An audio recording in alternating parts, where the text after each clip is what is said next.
They told her grief didn't make people kinder. They told her she was a debt that refused to disappear. But they forgot that the darkest nights produce the brightest stars and the most protective kings. The law office smelled of old leather and broken promises. Outside, the rain had been falling for 3 days straight, the kind of rain that feels personal, like the sky itself is mourning. Ira sat in the corner of the room, her hands folded so tightly in her lap that her knuckles had turned white. She was 17, but the hollow look in her eyes made her seem ancient. Her father had been dead for exactly 1 week. She had not been allowed to cry at the funeral. Across from her sat Maribel, her stepmother, draped in mourning black that was far too expensive for a woman who claimed poverty at every turn. Beside Maribel sat her daughter Clara, a girl who had never known hunger, never known the back of a hand, never known what it meant to sleep with your stomach eating itself. The lawyer cleared his throat. Lawyer, voice dry, professional. The estate of Jonathan Thorne, including the manor at Oakhaven, the surrounding farmlands, and all financial assets, are hereby transferred to his widow, Maribel Thorne. Ira didn't react. She had expected this. Her father had remarried 5 years ago, and from that day forward, Ira had become a ghost in her own home. Lawyer. To his daughter, Ira Thorne, he leaves his blessing. The lawyer slid a single piece of parchment across the desk. It was blank except for her father's signature. No money, no land, not even a keepsake. Maribel's laugh was like shattered glass. Maribel. A blessing. How poetic. I suppose blessings pay for bread now, do they? Ira took the paper with trembling fingers. She didn't cry. She had learned long ago that tears only made Maribel's smile wider. Lawyer. There is, however, a clause. Miss Ira is to remain in the household until she comes of age at 20 or until she marries. Maribel, voice sweet as poison. Of course.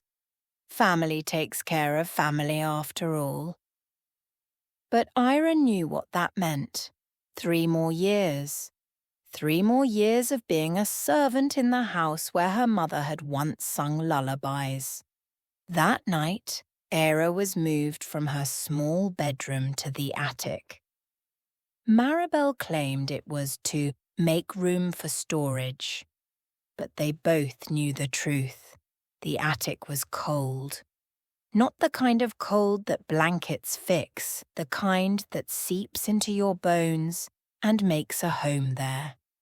There was a thin mattress on the floor, a single rough blanket, and a candle that Ira was allowed to burn for exactly 1 hour each night. She sat on the edge of the mattress, the blank blessing clutched in her hands. Ira whispering to herself, "He loved me. I know he did. He just forgot how to show it."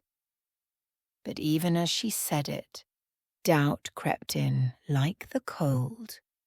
If he had loved her, why had he left her with nothing? Why had he let Maribel take everything? A knock at the door made her flinch. Maribel. Through the door, saccharine. "Breakfast is at dawn, Ira. The kitchen won't clean itself. And do try to be quieter when you move about. Clara has sensitive hearing. Ira didn't answer. She blew out the candle, lay down on the thin mattress, and stared at the ceiling. Through a crack in the roof, she could see a single star. It was the only thing that still felt like hers. Days blurred into weeks. Ira's life became a routine of erasure. She woke before the sun. She scrubbed floors that would be dirtied again by noon.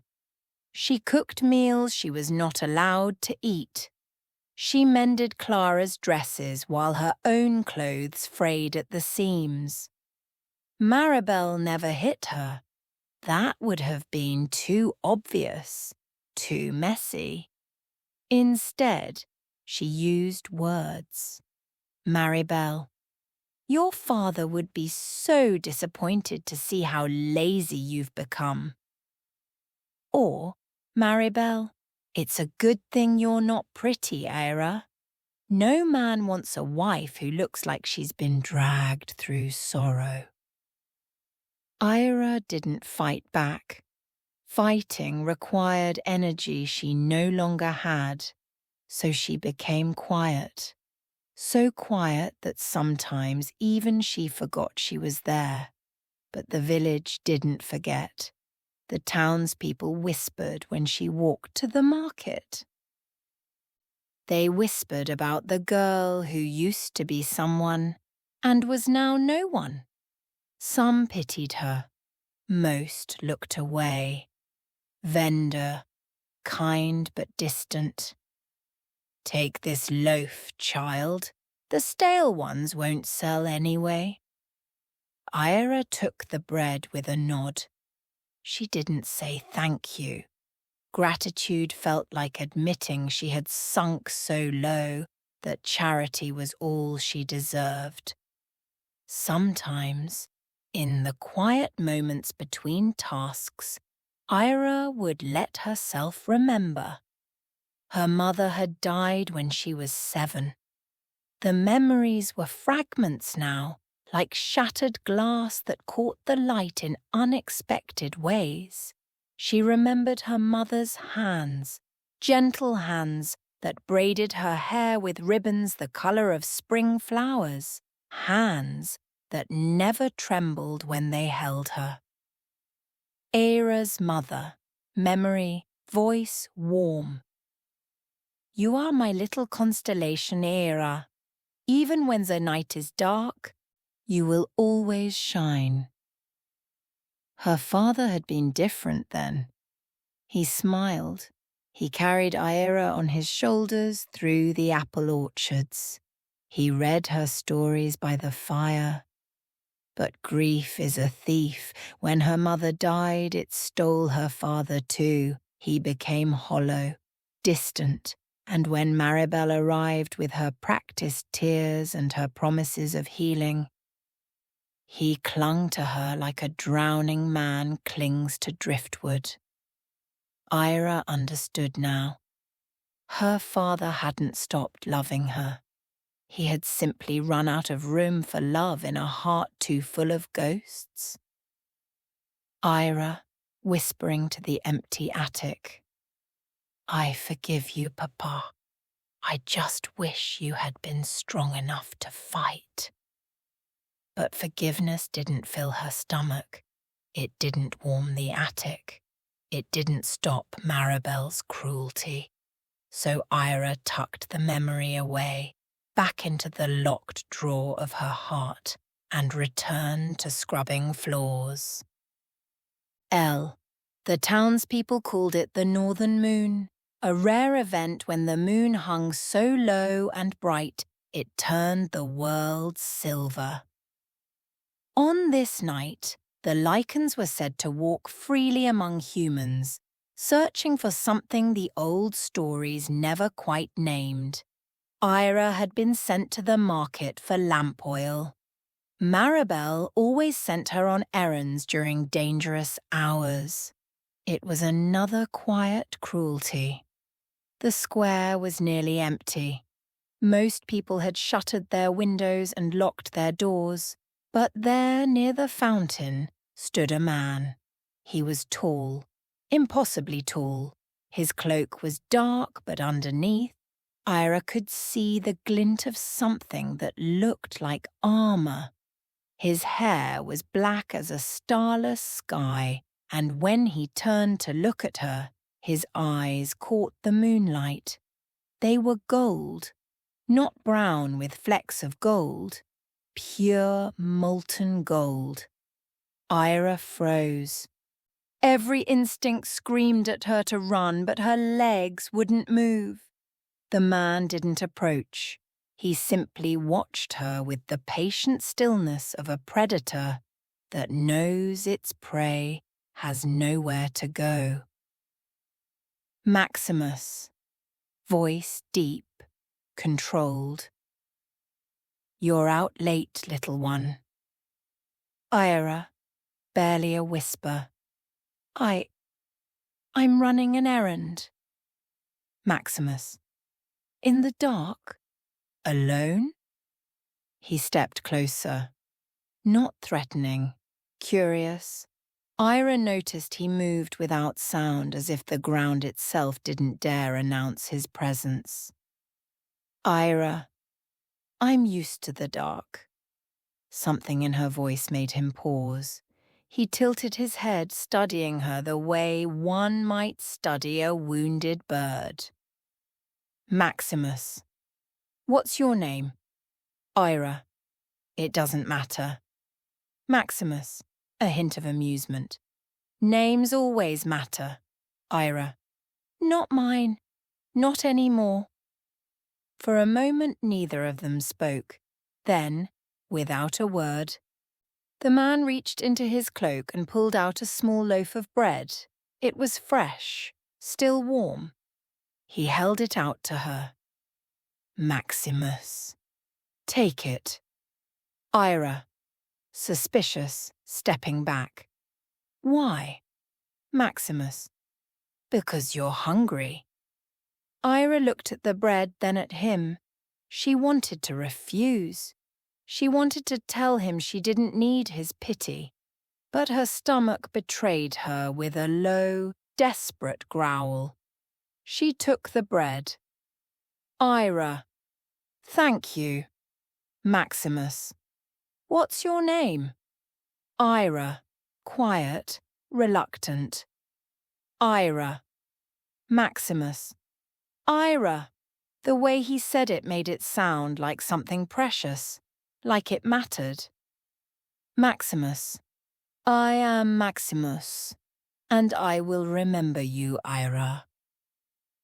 Before she could respond, he turned and walked into the shadows, and just like that, he was gone.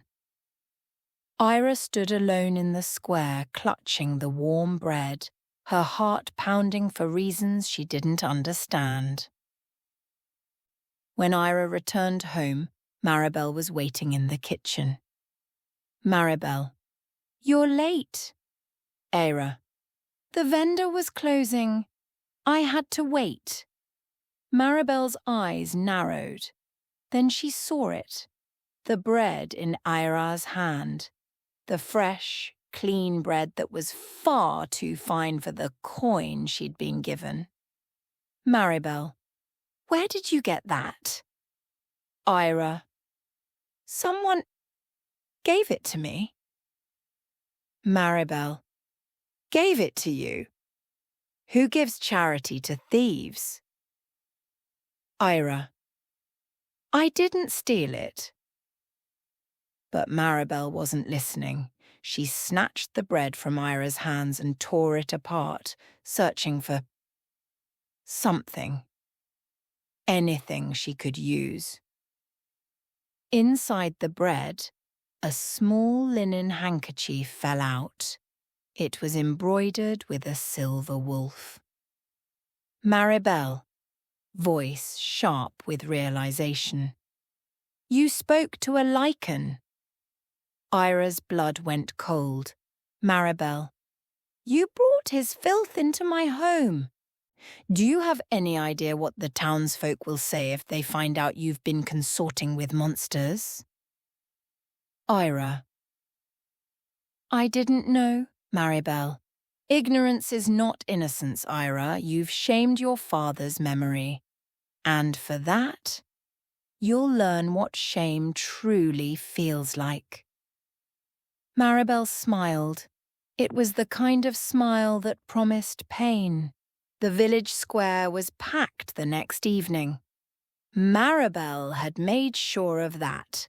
She stood on the raised platform, dressed in her finest morning attire, playing the role of the wronged widow to perfection. Maribel, projecting to the crowd. Good people of Oakhaven, I come before you with a heavy heart. My late husband's daughter has brought shame upon our household. She has consorted with creatures of darkness, accepted gifts from the Lycan King himself. A collective gasp rippled through the crowd. Fear was a currency in these parts, and Maribel knew how to spend it. Below the platform, Ira knelt in the dirt. Her hands were bound.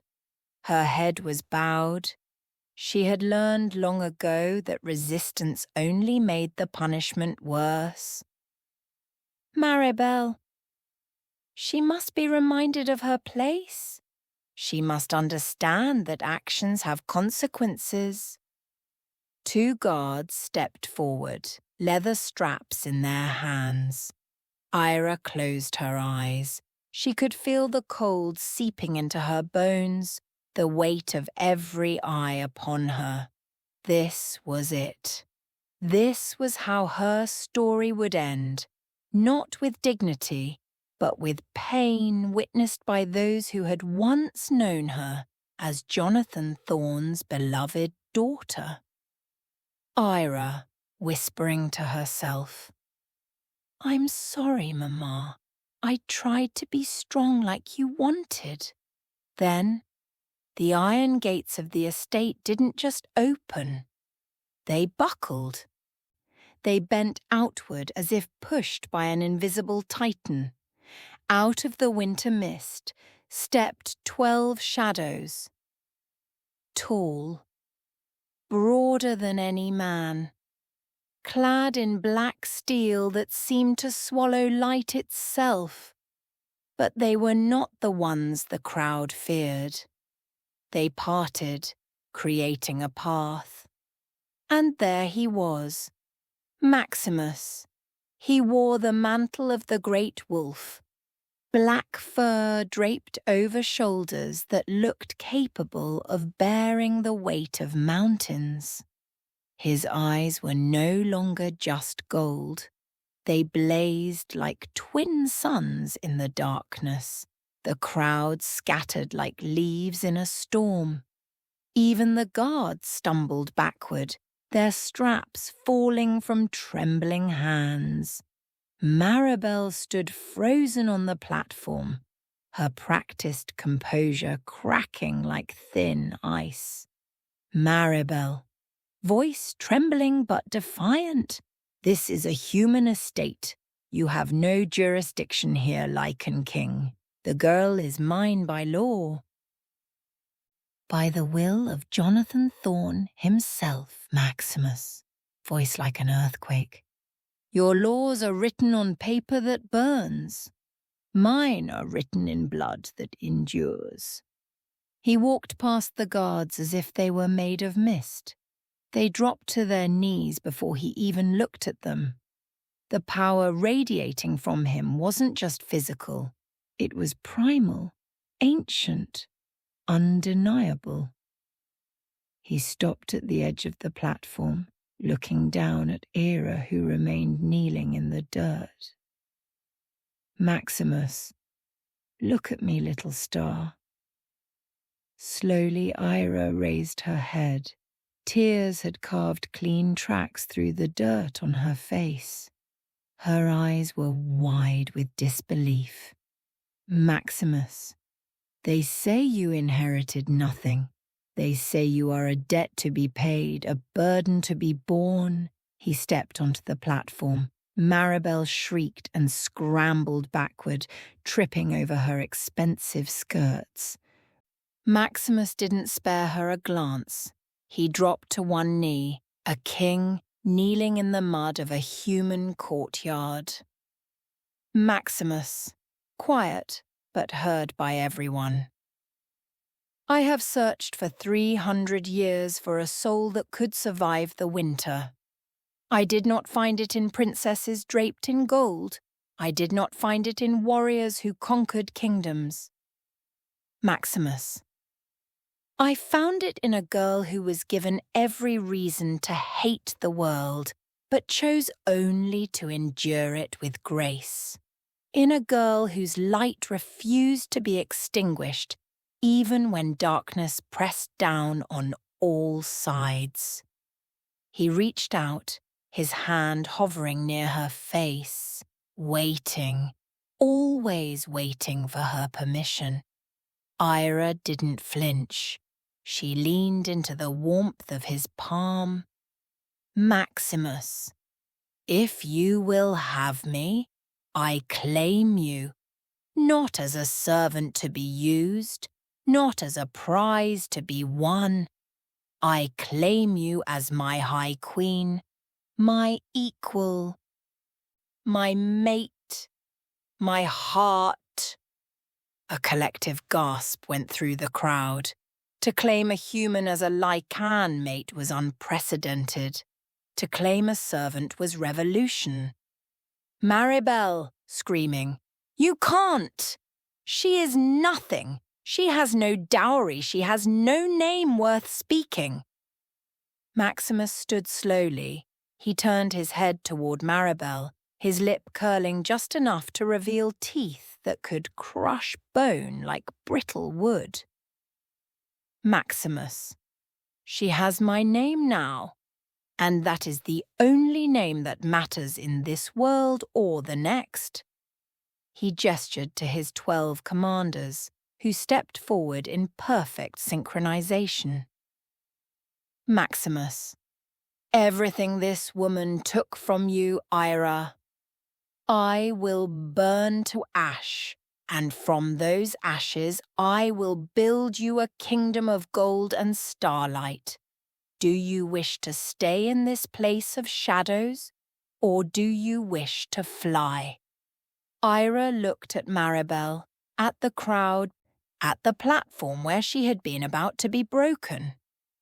Then she looked at Maximus. Ira, voice cracking but clear. Take me away, please. Take me somewhere I can breathe. Maximus swept her into his arms as if she weighed nothing at all. He cut the bonds at her wrists with a single claw, the leather falling away like cobwebs. He didn't look back at the estate, didn't acknowledge the cowering townspeople. He walked toward the gates with the future of his race held against his heart. Maximus, whispering to Ira, "The winter is over for you, Ira. I am the storm now, and I will shield you from every cold wind that dares to blow." Sound, the music swells as they disappear into the mist. The Lycan capital, Fenris Vane, was not built of wood and spite like the human world. It was carved directly into the heart of the northern mountains, a city of obsidian and silver, glowing with a bioluminescent blue light that hummed like a living heartbeat. When the heavy ironwood doors of the inner palace swung open, Era didn't walk in. She hovered at the threshold, her bare feet hesitant against the plush crimson carpets. She was still wearing her rags.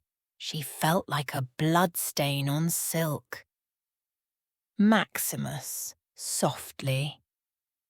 The floor will not break if you step on it, Ira. It has waited 3 centuries for your weight. He didn't pull her. He simply held his hand out, palm up. An invitation, never a command. Ira took a trembling step, then another. The warmth hit her first. It wasn't the smoky, choking heat of Maribel's kitchen fires. It was clean, pure. It smelled of cedar and mountain air. And something else, something wild and safe at the same time. Sound. The rhythmic clack of boots on stone. A line of women, Lycan females with silver hair and eyes like flint, approached. They wore armor beneath flowing cloaks, warriors and nobles both. In the human world, women in fine clothes had meant chores and criticism. Ira instinctively hunched her shoulders, searching for a corner to disappear into. Ira, whispering, panicked. I can scrub the floors. Just show me where the water is kept. I won't be a burden. I promise I'll work hard. The lead woman, a high-ranking commander named Vora, stopped dead. She didn't sneer. She didn't laugh. She looked at Maximus, her expression one of profound, silent fury, not at Ira, but at the world that had broken this girl so thoroughly. Vora knelt. One by one, the other women followed, their knees hitting the marble in a thunderous, synchronized show of respect. Vora. My queen, your only burden is to choose which silk feels softest against your skin. Your only duty is to heal. Era. Queen. No, there's been a mistake. I'm just Ira. Nobody. Maximus, stepping closer. And Ira is the name that will be etched into the crown. Ira is the name my people have been waiting to speak with reverence. He turned to Vora. Maximus, prepare the sun chamber. Fill the bath with oils of the southern valleys. Find clothes that do not scratch, that do not bind. If she feels a single thread of discomfort, I will hold you personally responsible. Vora. It will be done, my king. Maximus led Ira through corridors that seemed to stretch into infinity. Everywhere she looked, there was beauty, tapestries depicting ancient battles, crystals that caught and fractured the light, windows that opened onto vistas of snow-capped peaks that touched the clouds. They arrived at a set of doors carved with intricate designs of wolves and stars. Maximus pushed them open. The chamber beyond took Ira's breath away. The room was vast. The bed was draped in furs from animals she had only seen in storybooks, white as fresh snow, soft as clouds. On a silver tray sat fruits she didn't recognize, shimmering purples, bright golds, deep crimsons that seemed to glow from within. But it was the windows that made her chest tighten. They were enormous, floor to ceiling, and they showed the entire mountain range, the stars hanging so close it felt like she could reach out and touch them. Ira, voice small. Why are the windows so big? Maximus. So you can see the stars every night without obstruction. Why do you ask? Ira, quietly. At home, the windows were small. to keep the cold out, to keep the sounds of the night out, to keep me in. Maximus walked to the largest window and pushed it open. The mountain air rushed in, crisp, clean, alive, but it wasn't biting. It didn't carry the threat of frost or fever. Maximus, in this kingdom the night belongs to us. You don't have to hide from it anymore. The sounds you hear outside, those are my people, your people. They are howling because their king has finally brought home the light they thought was lost forever. He gestured to a chair carved of white oak, cushioned with velvet. Maximus, sit, eat, sleep until the sun is high, and if you wake with nightmares, I will be outside your door. For the first time in your life, Ira, you are allowed to rest. You are allowed to simply be. Ira sat, but she perched on the very edge of the chair, as if afraid it might collapse beneath her. She picked up a piece of the glowing fruit as if it were made of glass. When she bit into it, the sweetness exploded across her tongue. So intense, so pure, that her eyes stung with tears. She waited for someone to yell, waited for the slap, waited for Maribel's voice to screech that she didn't deserve such luxury. It never came. Maximus stood by the door watching her with a patience that felt infinite. He saw the way she hid a piece of bread in the pocket of her tattered dress, a habit of the starving that broke his ancient heart. But he didn't call her out. He simply made a mental note to ensure the pockets of her new clothes were always filled. Maximus, I will be outside your door. I do not sleep as humans do. If you have a nightmare, you don't need to scream. Just whisper my name. I will hear it. He closed the door softly.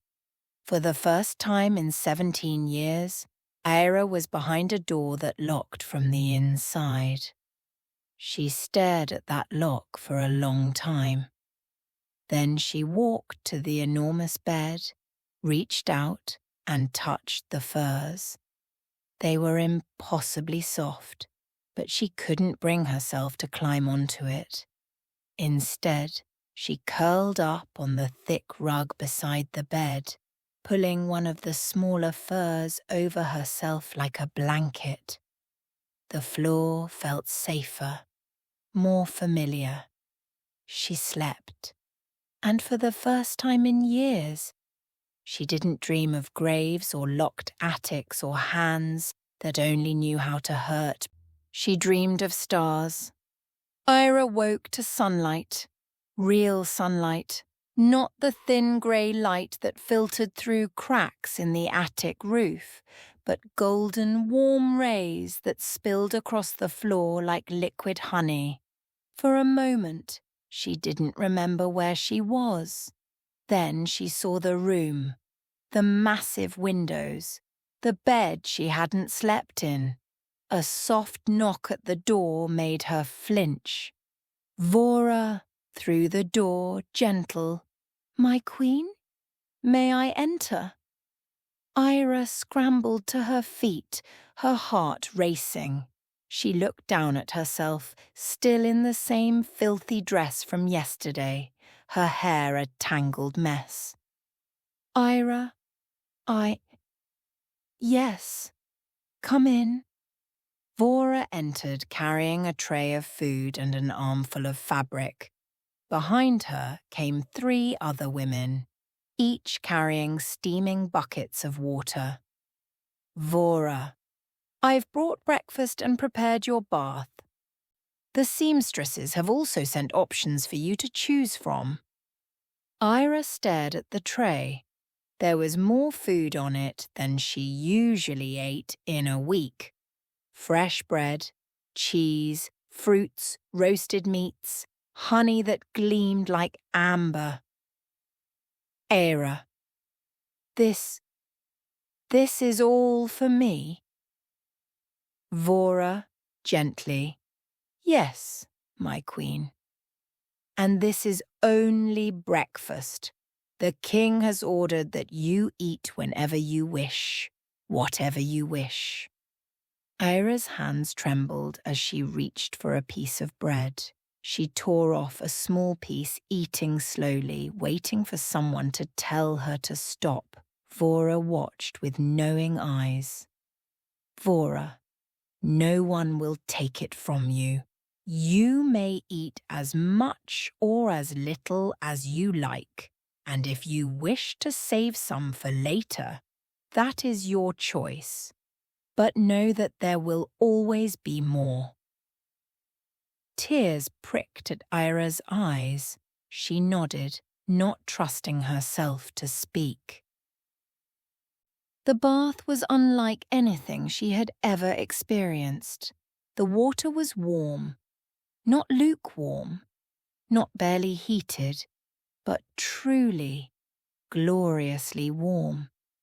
The oils made it smell like flowers and summer rain. When Aira finally lowered herself into it, she couldn't hold back a sob. Aira, whispering, "It's warm. It's actually warm." Vora, "The king gave explicit orders. Every bath you take will be exactly this temperature, he said. He said no one who belongs to him will ever know cold again." For the first time since her mother died, Aira allowed herself to cry, not from pain, but from the overwhelming sensation of being cared for. Days passed in a rhythm Aira had never known. There were no beatings, no cruel words, no hands that grabbed or pushed or slapped. But there was also no pressure. Maximus never demanded her presence. He never commanded her attention. Instead, he existed at the edges of her new life like a guardian shadow, always there, never overwhelming. She would find him in the library when she ventured there, reading ancient texts by candlelight. He would look up, offer a gentle nod, and return to his book. No expectations, just presence.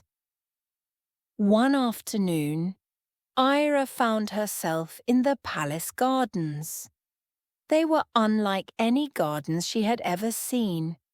Luminescent flowers that seemed to hold captured starlight, trees with silver bark that sang in the wind. She didn't hear him approach.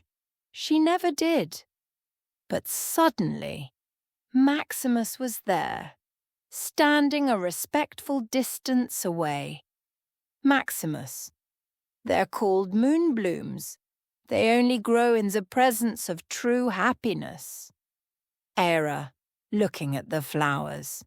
Then why are they growing here? I'm not happy. Maximus. Perhaps they know something you don't yet. Perhaps they can see the future better than we can see the present. He moved closer, but slowly, like approaching a wild deer that might bolt at any moment. Maximus. May I sit with you? Aira nodded. He lowered himself onto the bench beside her, leaving space between them. They sat in comfortable silence, watching the flowers sway. Aira, quietly. Why me? Maximus. Why not you? Aira. I'm nobody. I have nothing to offer. I don't know how to be a queen. I barely know how to be a person anymore.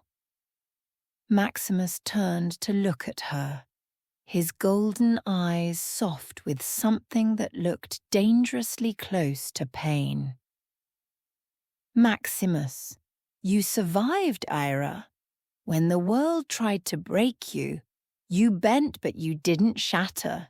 Do you know how rare that is? How precious? Ira, I'm not precious. I'm broken. Maximus, then we match. I've been broken for 3 centuries.